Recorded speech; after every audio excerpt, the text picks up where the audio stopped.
نحمده ونصلي على رسوله الكريم أما بعد رب اشرح لي صدري ويسر لي أمري واحلل عقدة من لساني يفقهوا قولي۔ دینی رہنمائی کی مجلس نمبر 277 میں سبھی سامعین کی خدمت میں السلام علیکم ورحمۃ اللہ وبرکاتہ عرض ہے۔ ایک صاحب سوال کر رہے ہیں کہ ہم نے بہت مرتبہ جب بیانات میں یہ بات سنی ہے کہ یہ حدیث ہے کہ خیر الناس انفعہم للناس، کہ سب سے اچھا آدمی وہ ہے جو لوگوں کے لیے سب سے زیادہ نفع بخش ہو۔ تو ہمارا سوال یہ ہے کہ یہ حدیث سندن معتبر ہے یا نہیں، اور اس کو بیان کیا جا سکتا ہے یا نہیں۔ تو جواباً عرض ہے کہ خیر الناس انفعہم للناس، ان الفاظ کے ساتھ تو یہ حدیث نہایت ضعیف ہے۔ اس میں ایک راوی عمرو بن مالک السکسکی ہے جس کو متروک الحدیث اور منکر الحدیث کہا گیا ہے۔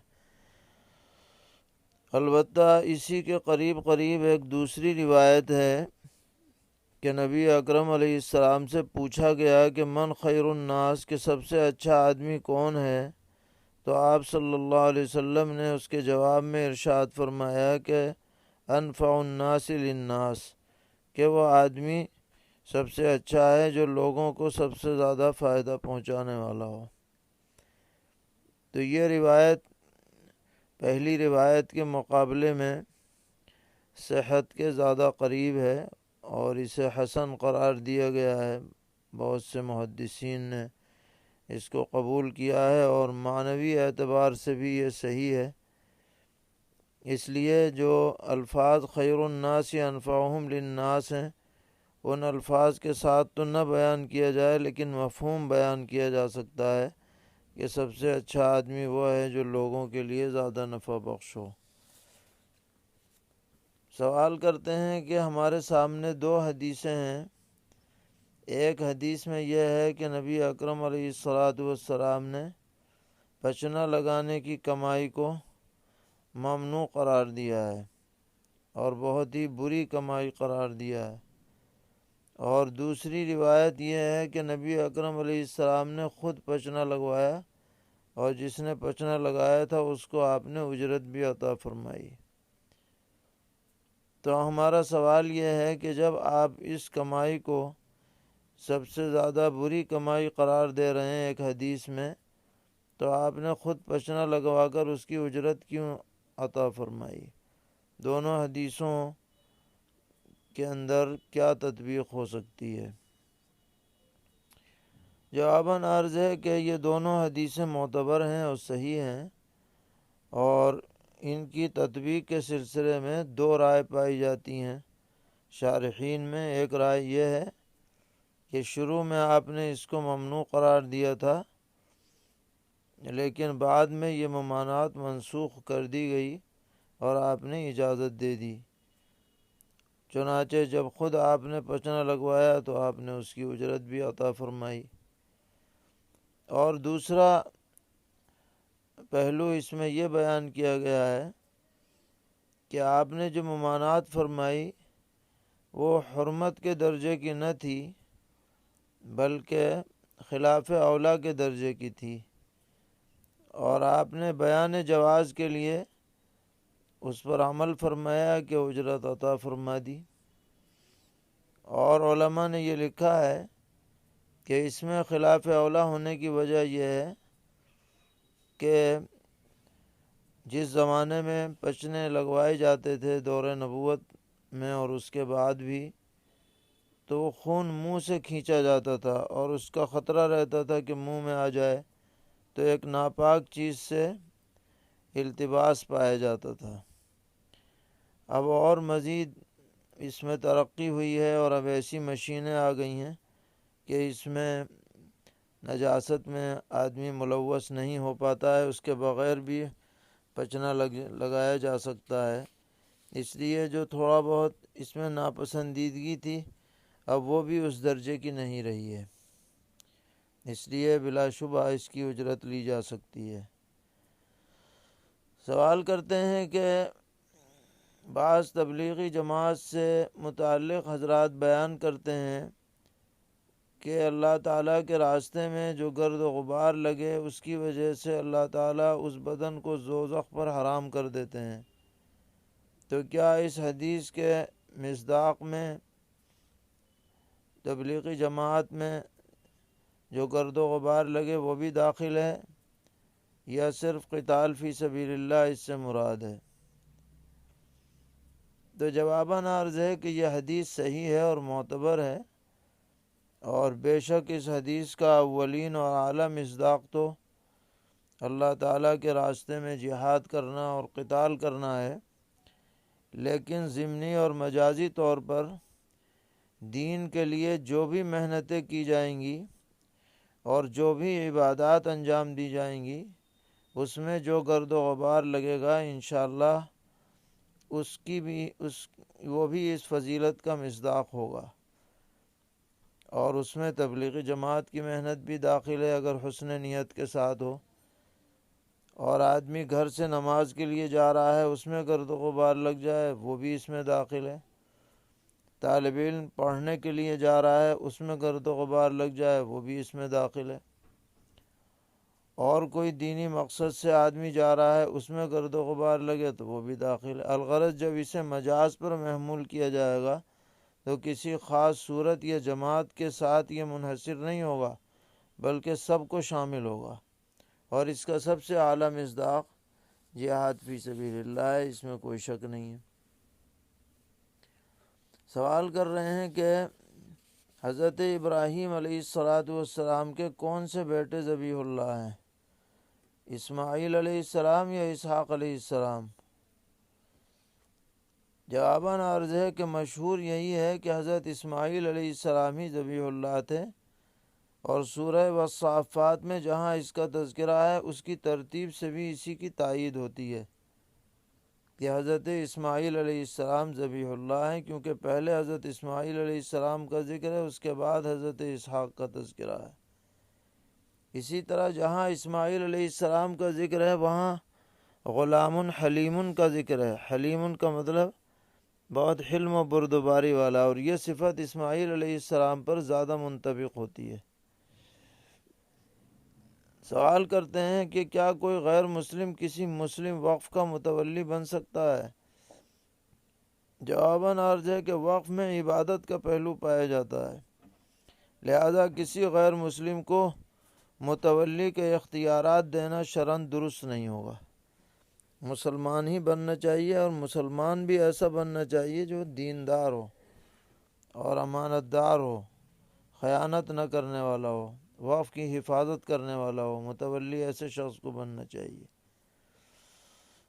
سوال کرتے ہیں کہ ربیع الاول کے جمعوں میں سلسلے وار سیرت کے عنوانات پر بیان کرنا کیسا ہے؟ یہ بدعت میں تو شمار نہیں ہوگا۔ جواباً عرض ہے کہ اگر اس کو لازم نہ سمجھا جائے اور کوئی خاص تاریخ متعین نہ کی جائے تو اس طرح بیان کرنے میں کوئی حرج نہیں ہے۔ ویسے سال بھر سیرت پر بیان ہونا چاہیے، کسی مہینے کی کوئی تخصیص نہیں ہے۔ سوال کر رہے ہیں کہ 10 منزلہ ایک عمارت ہے اور مالک ہر منزل کو الگ الگ لوگوں کو فروخت کر رہے ہیں، اور ایک آدمی ان 10 منزلہ میں سے صرف تیسری منزل کو پوری خرید کر مسجد کے لیے وقف کرنا چاہتے ہیں، تو اس سے اوپر نیچے کی منزلیں تو مسجد نہیں ہوں گی، لیکن یہ تیسری منزل مسجد کے لیے وہ لینا چاہ رہے ہیں، تو یہ وقف کرنا صحیح ہے یا نہیں، اور وہ مسجد شریف بنے گی یا نہیں؟ جواباً عرض ہے کہ یہ جو تیسری منزل لے کر مسجد کے لیے وقف کرنا چاہتے ہیں تو اس میں نماز پڑھنے میں تو کوئی حرج نہیں ہے، وہ جماعت خانہ بن جائے گا، لیکن مسجد شرعی جو اوپر نیچے سب مسجد ہونی چاہیے وہ اس میں کیونکہ یہ شرط نہیں پائی جا رہی، اس لیے اس پر مسجد شرعی کا اطلاق نہیں ہوگا، البتہ جماعت خانہ بن جائے گا اور اس میں نماز پڑھنے میں کوئی حرج نہیں ہے۔ سوال ہے کہ ناپاک جگہ پر وضو کرنا مکروہ تحریمی ہے یا تنزیہی؟ جواباً عرض ہے کہ اگر ناپاک چھینٹیں آنے کا امکان ہو کپڑوں پر یا بدن پر تو مکروہ تحریمی ہے، ورنہ تو مکروہ تنزیہی تو ہے ہی۔ سوال ہے کہ ہمارے شہر میں 7 مساجد ہیں جن میں سے 4 میں جمعہ ہوتا ہے اور 7 مسجد کے امام الگ ہیں۔ سالوں سے چاروں مسجد میں امام اپنی اپنی مسجد میں جمعہ پڑھا رہے ہیں، اور امام کی تقرری کے وقت بھی یہی کہا گیا تھا کہ اپنی اپنی مسجد میں جمعہ کی نماز پڑھانی ہوگی، اور ان 7 مسجدوں کی کمیٹی بھی ایک ہی ہے۔ اب کمیٹی کی طرف سے یہ پابند کیا جا رہا ہے کہ ایک ایک جمعہ چاروں مسجدوں میں نماز پڑھانی ہے، یعنی اپنی امامت والی مسجد میں مہینے میں ایک جمعہ کا نمبر آئے گا۔ تو معلوم کرنا ہے کہ صدر صاحب کا ایسا حکم دینا شرعاً کیسا ہے۔ جواباً عرض ہے کہ چونکہ انتظامیہ کمیٹی کو عزل و نصب کا اختیار حاصل ہے کہ وہی امام کو مقرر کرتے ہیں، وہی ہٹا بھی سکتے ہیں، اس لیے مذکورہ نظام میں بھی انہی کو اصلاً اختیار ہوگا کہ وہ چاروں مسجدوں میں بیان کروائیں یا خطبہ دلوائیں یا ایک میں دلوائیں۔ لیکن بہتر بات یہ ہے کہ ائمہ سے مشورہ کر کے اور ان کی رائے لے کر کے کوئی نظام بنایا جائے تاکہ کوئی بدمزگی پیدا نہ ہو۔ سوال ہے کہ بعض حضرات پر حج یا عمرے میں دم واجب ہو جاتا ہے، پھر وہ دم کرانے کے لیے گروپ لیڈر سے رابطہ کرتے ہیں۔ گروپ لیڈر ان کو بتا دیتا ہے کہ مثلاً 500 ریال کا بکرا آئے گا، 50 ریال آنے جانے میں خرچ ہوں گے، 50 ریال کاٹنے والا لے گا، لیکن پھر وہ کبھی بکرا سستا بھی مل جاتا ہے۔ اسی طرح آنے جانے میں کبھی کم پیسے خرچ ہوتے ہیں، تو بچا ہوا پیسہ کیا گروپ لیڈر خود رکھ سکتا ہے یا لوٹانا ضروری ہے؟ جواباً عرض ہے کہ مذکورہ صورت میں گروپ لیڈر خود بیچنے والا نہیں ہے، بلکہ وہ صرف وکیل ہے حاجی یا عمرہ کرنے والے کا، لہذا جتنے پیسے اصل میں خرچ ہوئے ہیں بس وہی لے سکتا ہے، اس سے زائد لینے کا اسے حق نہیں ہے، پورا حساب اسے دینا چاہیے۔ پھر اگر وہ اپنی مرضی سے دے دے تو بات الگ ہے۔ سوال کرتے ہیں کہ گدھی کا دودھ بیچنا کیسا ہے؟ جواباً عرض ہے کہ جو حکم گدھے کے گوشت کا ہے وہی گدھی کے دودھ کا بھی ہے کہ وہ مکروہ تحریمی ہے، لہذا اس کی بے بھی نجس ہونے کی وجہ سے مکروہ تحریمی قرار پائے گی۔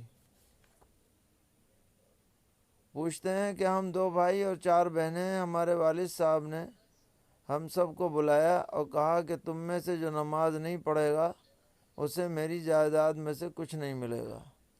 چنانچہ والد صاحب کے انتقال کو 40 دن ہو چکے ہیں اور میرا ایک بھائی نماز نہیں پڑھتا، تو ہم سب نے اس سے کہا کہ تم نماز نہیں پڑھتے لہذا تمہیں جائیداد میں سے کچھ نہیں ملے گا، لیکن بھائی کہہ رہا ہے کہ نہیں مجھے بھی حصہ ملنا چاہیے۔ اب شرعی حکم کیا ہے مطلع فرمائیں۔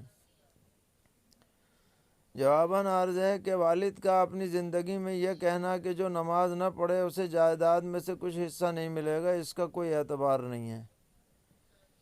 یہ آدمی نماز پڑھے تو اچھی بات ہے، لیکن اگر نماز نہ بھی پڑھے پھر بھی اپنے والد کے میراث میں حقدار ہوگا، اور دیگر بھائیوں کو چاہیے کہ وہ اس کا جو بھی حق بنتا ہے وہ اس کو دیں، تو محض نماز نہ پڑھنے کی وجہ سے نہ روکیں، باقی اس کو